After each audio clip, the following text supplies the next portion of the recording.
Okay, so what we're getting ready to do is take you through the brining process, which is going to take place right here. And Steve's going to be doing the brining and he's going to be explaining to you what he's doing. So, Steve, what are you doing? Okay, what I'm going to do is show you the brining process. First of all you need is like cold water. Pour it in here. Now, a lot of times you don't really need to. This is about maybe 3 cups, maybe a little bit more. I better add some more. It depends on the amount of chicken you're going to brine. And what you do, you put it on this stove. Put it on low heat. I don't know if you all can see that. And what you want to do, it's depending on the taste. I think that's The on next thing you want to do is your salt, because brining is no more than marinating it really in salt and some sort of sodium solution. What we have is just regular Morton salt. So while the water doesn't have to get hot. Also, we have my wife is cooking peaches on here. Yes, I'm getting ready to make peach jelly. So I have plain peaches cooking, and I have the inside to make a other kind. So what I do is I can put about a cup of salt in here. Put it on, I say medium, and let that brine up. Now, depending on what you like, you can utilize, can you see this? Yes. You can use, what I'm using is green peppers. I mean, not green peppers, green onions.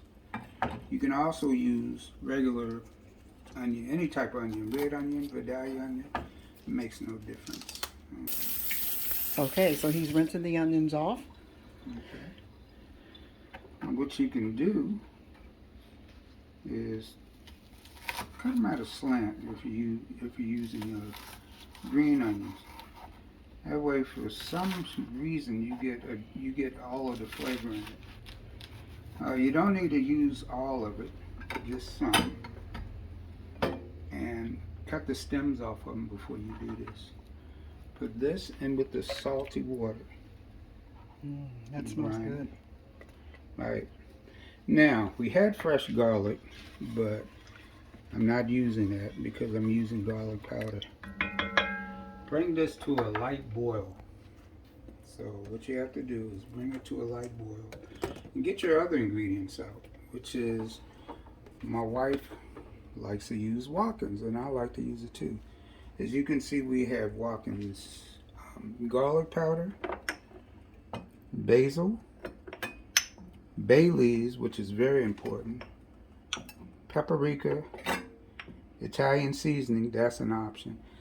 This is also an option, any type of spirits. I'm using tequila today, and it all cooks down. Even during the brining process, it doesn't cook down, but it cooks down. It absorbs the flavor and goes into the chicken. So we'll be right back once this starts boiling. Okay, so we're bringing the mixture up to a boil. Right. And I can hear it boiling. Sure it has the right salinity to it. It's also good every now and then to taste it. This is a different spoon. That's just the right salinity. Now, what I have to do here, stir it. You can bring it over and show them. Okay. You can add your other ingredients, like your Worcestershire sauce for the, it's a little kick. Okay. About maybe 4 or 5 drops of that. Let me turn this down. And it's depending on the taste that you want. I'm using Italian seasoning.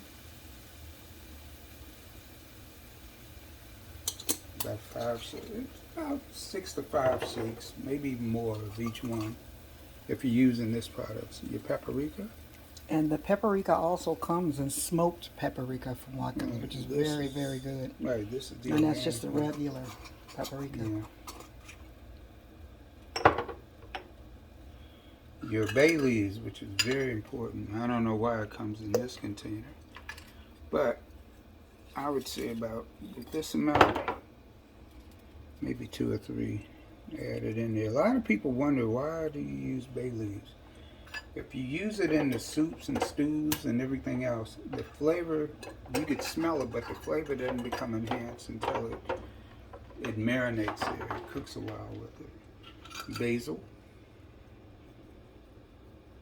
Again, 5 or 6 shakes. The garlic. I would normally utilize fresh garlic, but we don't have any, so this is good. This is also Watkins garlic powder. It's very strong. Let's see if I can get it out more. You may want to do the other side. Yeah, the steam is quartered. Okay.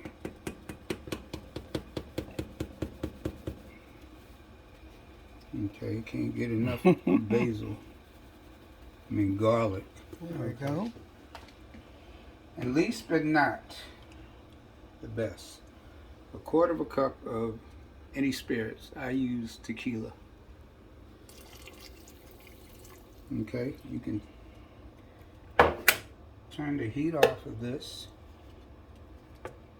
Stir it, give it a good stir. I'm gonna ask my wife, what does that smell like to her?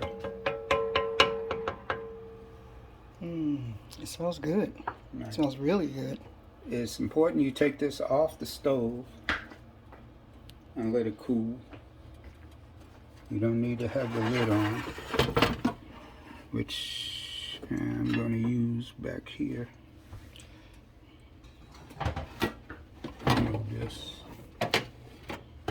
This is. I can just set it right there. Okay, we haven't even used this, so okay, I'll use it right there. Okay. And just let it wait, cool. Take some, even if you want to use ice cubes once you cool it down. Pour it into your chicken. Let it brine for anywhere from 12 to 48 hours. And then until you're ready to cook. And that's it. Okay, so what we're going to do is we're going to let this cool down. And thank you, Steve, for taking us through the brining process. And that's it.